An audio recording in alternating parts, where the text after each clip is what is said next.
बिस्मिल्लाहिर्रहमानिर्रहीम नहमदुहु व नुसल्ली अला रसूलिहिल करीम अम्मा बअदु फ़अऊज़ु बिल्लाहि मिनश शैतानिर रजीम बिस्मिल्लाहिर्रहमानिर्रहीम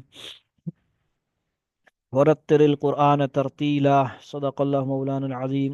हमारा तरतील का तजवीद का एक मुख्तसर सा प्रोग्राम चल रहा है। इसमें मशक़ की करवाई जा रही है सूरतों की, और साथ में थोड़ा सा थ्योरी किताब वगैरह से भी पढ़ा जाता है। जो हमने सेलेक्ट की जमाल कुरान किताब, मशहूर मारूफ किताब, मदारस में भी पढ़ाई जाती है बाकायदा। इसके इम्तहानात होते हैं जो तजवीद की सनद दी जाती हैं ऐसी, और ऐसी ऐसी और कवायद मक्किया, तहसील व तजवीद, और कुछ किताबें मुक़दमतुल जज़रिया वगैरह किताबों में ये भी सर फहरिस्त है। इन ही से इम्तहान लिया जाता है। हम मुख्तसर सा सेशन करते हैं किताब में से कुछ कवायद वगैरह पढ़ने का। नून साकिन और मुशद्दद के कायदों में हमारा चल रहा है सफ़ा नंबर 30 में से, जो हमारा असबाक सेशन में हुए थे तकरीबन। कायदा नंबर गालिबन हम 5 से थोड़ा रिपीट करेंगे। नून साकिन और तनवीन के बाद अगर इन 13 हरफों के सिवा जिनका ज़िक्र कायदा 2, 3, 4 में हो चुका है और कोई हर्फ आए तो वहाँ नून और तनवीन को इख्फा और गुन्ना के साथ पढ़ेंगे। और वो 15 हरूफ ये हैं। हरूफ इख्फा इन अशार में जमा, इनको याद कर लो। 15 हरफों में तुम इख्फा करो, मुझसे सुन लो इनकी तुम तफसील को। ताओ साओ जीमो दालो दालो जा, सीनो शीनो सादो वादो ताओ दा, फाओ काफो काफ हैं ये 15, इसको इख्फाए हकीकी है लिखा।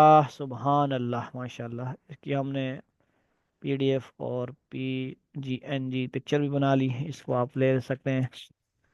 और यानी ये याद नहीं होते। इसका हमने आसानी इसके लिए क्या तरीका निकाला हुआ था कि हम हरूफ में से हरूफ हल्की, हरूफ यरमलून, बा और अलिफ, इन हरूफों को निकाल देंगे, 29 में से मनफी कर लेंगे, पीछे सारे ये सारे रह जाएंगे। तो वो आसान तरीका वो भी है, और शेर भी हम याद कर लेंगे तब भी याद हो जाएंगे। वरना वो तरीका आसान है जिसमें याद करने की ज़रूरत ही नहीं है। ठीक है जी, यानी हरूफ हल्की निकाल दिए और यरमलून निकाल दिए, और जी बा और अलिफ तो वैसे भी मतलब उसका नून साकिन तनवीन के साथ कोई होता नहीं है।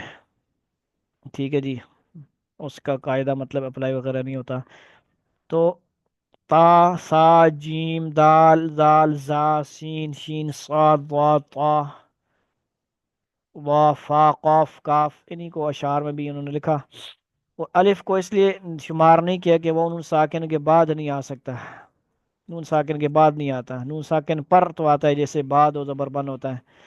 ठीक है, लेकिन वो नून साकिन के पहले जो हरफ होता है, जो तनवीन होती है, वो बा है, कोई भी हरफ होता है उस पर आ जाता है। लेकिन ठीक है जी, बाद नहीं आता। हमज़ा वगैरह तो आएगा ना, हरूफ हल्की है। दौरतुल फरीद ने से, और इस इख्फा का मतलब यह है कि नून साकिन और तनवीन को उसके मखरज असली किनारा ज़ुबान और तालु से अलहदा रखकर उसकी आवाज़ को खेशू में छुपा कर इस तरह पढ़ें कि ना इदगाम हो ना इजहार। ठीक है जी। फ़ी हकीकत तवील फ़ल इख्फ़ाउ हाल बैन अल इजहारी वल इदगामी ला तशदीद फ़ीही लिअन्नहु लैसा फ़ीही इदगामुन कुल्लियुन वला जुज़इयुन जुज़इयुन व इन्नमा हुआ अल्लाह तुज़हरा तुज़हर नून साकिना इंद हाज़िल हुरूफ वल फ़र्क़ु बैनल मख़फ़ी वल मुदग़मी अन्नल मख़फ़ी मुख़फ़फ़ुन फ़ी रस्मी व तलफ़्फ़ुज़ी व मख़रजुहु फ़िल मिनल ख़यशूमी व मख़रजु मख़रजुल मुदग़मी मिनल मुदग़मी फ़ीही इला आखिरी मा क़ाल। सफ़ा है जी 220। क़ौलुहु कुल्लिय्यन वला जुज़िय्युन यानी बिहल इदगाम ताम व नाक़िस। इसी का ऊपर उन्होंने खुलासा वगैरह दिया है। इदगाम ना हो, ना इदगाम हो, ना इजहार, बल्कि दोनों के दरमियानी हालत हो। यानी ना तो इजहार की तरह इसके अदा में ज़बान का सिरा तालु से लगे, और ना इदगाम की तरह बाद वाले हर्फ के मखरज से निकले, बल्कि बदून दखल دخل زبان کے اور بدون تشدید کے صرف خیشوم سے غنہ کی صفت کو بقدر ایک الف کے باقی رکھ کر ادا کیا جائے۔ پس جو لوگ نون مخفی کے ادا کرنے میں زبان کی نوک کو تالو سے لگاتے ہیں، ان سے اخفاء ادا نہیں ہوتا، بلکہ وہ اخفاء کی جگہ اظہار کو اس کی مقدار معینہ سے بڑھا کر ادا کرتے ہیں۔ اسی طرح جو لوگ اس کے بعد والے حرف کے مخرج سے نکالتے ہیں، ان سے بھی اخفاء ادا نہیں ہوتا، بلکہ وہ اخفاء کی جگہ ادغام مع الغنہ یعنی ادغام ناقص کرتے ہیں۔ ففہم وتأمل، اور جب تک اخفاء کی مشق کسی ماہر استاذ سے میسر نہ ہو، اس وقت تک صرف غنہ ہی کے ساتھ پڑھتا رہے کہ دونوں سننے میں ایک دوسرے کے مشابہ ہیں، جیسے انذرتہم قوم ظلموا وغیرہ، مگر پھر بھی اس آسانی کے لیے اس اخفاء کی ایک دو مثال اپنی بول چال کے لفظوں میں بتلا دیتا ہوں کہ کچھ تو سمجھ میں آ جائے۔ وہ مثالیں یہ ہیں: کنواں، کنول، منہ، اونٹ، بانس، سینگ۔ دیکھو ان لفظوں میں نون نہ تو اپنے مخرج سے نکلا اور نہ بعد والے حرف میں ادغام ہو گیا۔ اس نون کے اخفاء کو اخفاء حقیقی کہتے ہیں، اور نون کے اظہار کو، جس کا بیان دوسرے قاعدہ میں ہوا ہے، اظہار حلقی کہتے ہیں،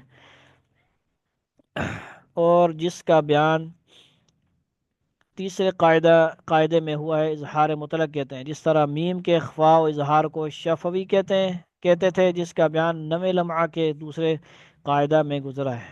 یہاں تک ہمارا 10واں جو ہے نون ساکن وغیرہ والا ہوا۔ اب انشاءاللہ دوسرے سیشن میں ہم اس 11ویں کو دیکھیں گے انشاءاللہ۔